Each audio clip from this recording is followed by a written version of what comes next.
Juan Kapitulo 6, versikulo 35. Si Jesus miingon kanila, "Ako mao ang pan nga naghatag sa kinabuhi.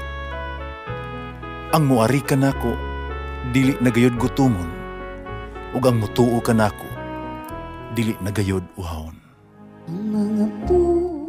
Pan sa kinabuhi.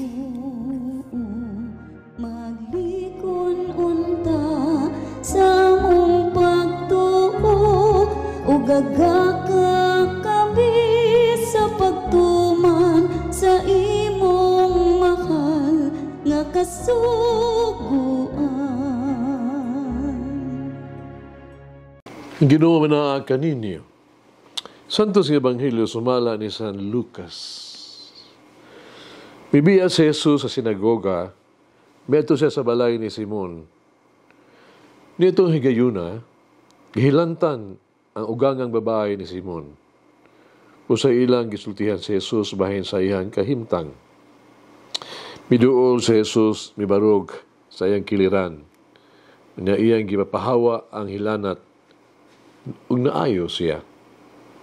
Unya diha mibangon siya ug mialagad kanila. Sa makasalop na sa adlaw, ang tanan nga adunay masakiton nga nagkadaiyag balatian, gidala nga to kang Jesus. Unya iyang gitapion ang iyang mga kamot sa matag usa kanila ug giayo niya sila. Nang layas usab gikan sa daghang mga tao ang mga yawa nga nagsinggit sa pag-ingon, "Ikaw mo ang anak sa Dios." Apan iya silang gibadlong ug wala sila nila tuguti pagsulti kaya sayo naman sila kasi mao ang Mesiyas. Sa pagsubang na sa adlaw, mibiya sa Jesus umiadto sa hilit nga dapit. Ang makatawhan nangita, umiadto gayud kaniya. Sa ilan na siyang nakita, ila siyang gipugngan aron magpabilin kanila. Apan miingon siya kanila, "Kinahanglan gayud ako nga iwali pag-usab ang maayong balita sa gingharian sa Dios ngadto sa ubang kalungsuran. Kay mao kini ang hinungdan nganong gipadala ako." Og nagwali siya sulod sa sinagoga sa Judea. Ang Ebanghelyo sa Ginoo. Pasalamati ang Ginoo kay siya maayo. Ang iyang gugma mulungtad hangtod sa kahangturan. Pasalamati ang Diyos sa tanang mga Diyos. Ang iyang gugma malungtaron. Pasalamati ang Ginoo sa mga Ginoo. Ang iyang gugma malungtaron.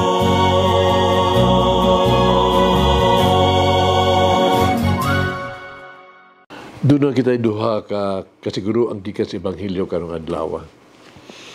Una, nga si Jesus mo atiman gayod sa atong mga minahal.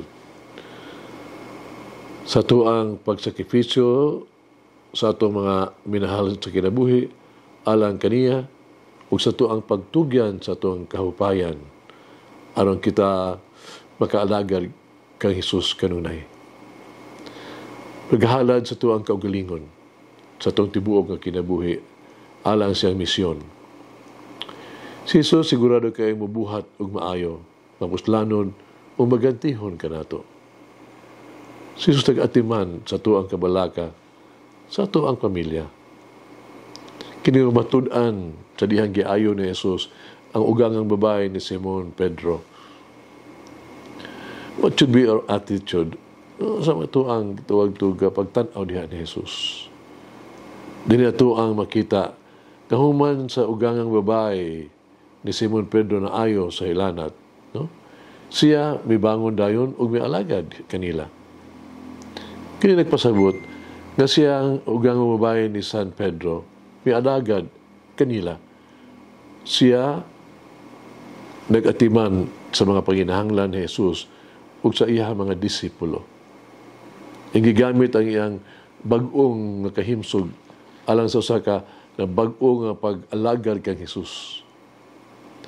Ang babae ni Simon Pedro giluwas aron siya makatabang sa uban. Si Jesus nagtabang kanato aron kita usab makatabang sa ubang mga tao. Ayuhon kita niya ni Jesus aron usab kita mahimo sa makatambal sa atong isig katao. Gayo kita aron kita makatiman alang ni adto mga tao nga nanginahanglan o tungod niini kita kapalanginan, paboran sa Dios. Ang ugangang babae ni Simon Pedro nagpakita sa iyang pagpasalamat kang Jesus pinaagi sa pag-alagad kanila. Musa ipakita nato ang ato ang pasalamat sa Dios sa mga butang nga atong nadawat gikan kaniya pinagi pagpaambit niini ngadto sa uban pinagi sa pag-alagad kanila. Ikaduha, si Jesus ang naaalang kanato kanunay. Si Jesus para sa tanan. Buhaton ni Jesus ang tanan alang kanato. Kanunay siyang mutabang ug maayo sa mga tao. Ebanghelyo karon nagsulti kanato nga gipamandungan ni Jesus sa iyang mga kamot ang matag usa kanila ug giayo sila. Si Jesus kanunay nga nagtabang kanato. Siya ang unang muduol kanato. Pangitaon ta niya. Hinumdumi, si Jesus niligid mo hunong hangtod nga kita niya makaplagan. Sugilanon kini sa karaang empire sa Russia nga ang mga adunahan ng mga agalon yutaan ang nag-iya o halapan kaayo ng mga yuta. Kasagaran sila magsuhol sila mga tao ingon nga mga gwardya aron maglakaw-lakaw libot sa utlanan sa ilahang kabtangan. Sa diyang masugatan sa mga gwardya ang ubang mga gwardya usab kasagaran mangutana sila para kang kinsa man ka ang naglakaw. Kini aron mahibaan nila kung kinsa ang tag-iya sa yuta. Usa ka adlaw ni ana ang pare naglakaw ang pare aron no dihugan niya usa ka masakiton. Gisugat siya sa usa ka gwardya. Wala mahibalo ang pare niya siya. Nangutana siya, "Sir, para kang kinsa man ka ikaw ang naglakaw?" Ang pare natingalas mangutana. Mitubag nga may nangpon kaayo. Buong pa niya, "Ako naglakaw alang kang Jesus." Mag-ampo kita. Magagagahong nga Diyos, maluloy ang amahan. Ikaw ang amo ang magubuhat. Ikaw ang among maayong tigtagana.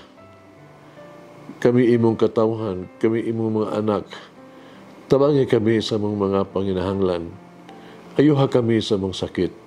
Hatagi kami og kusog ug maayong panglawas.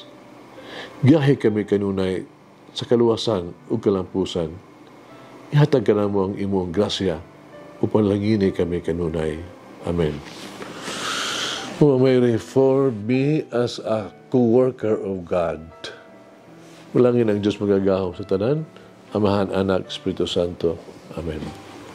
May the Lord of the divine mercy bless us all, heal us from all diseases and suffering.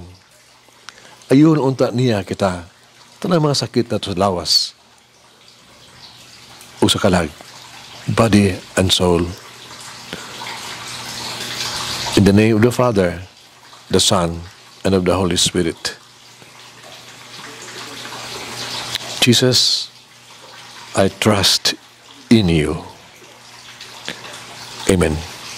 Whoever eats the bread of life will never hunger, says the Lord.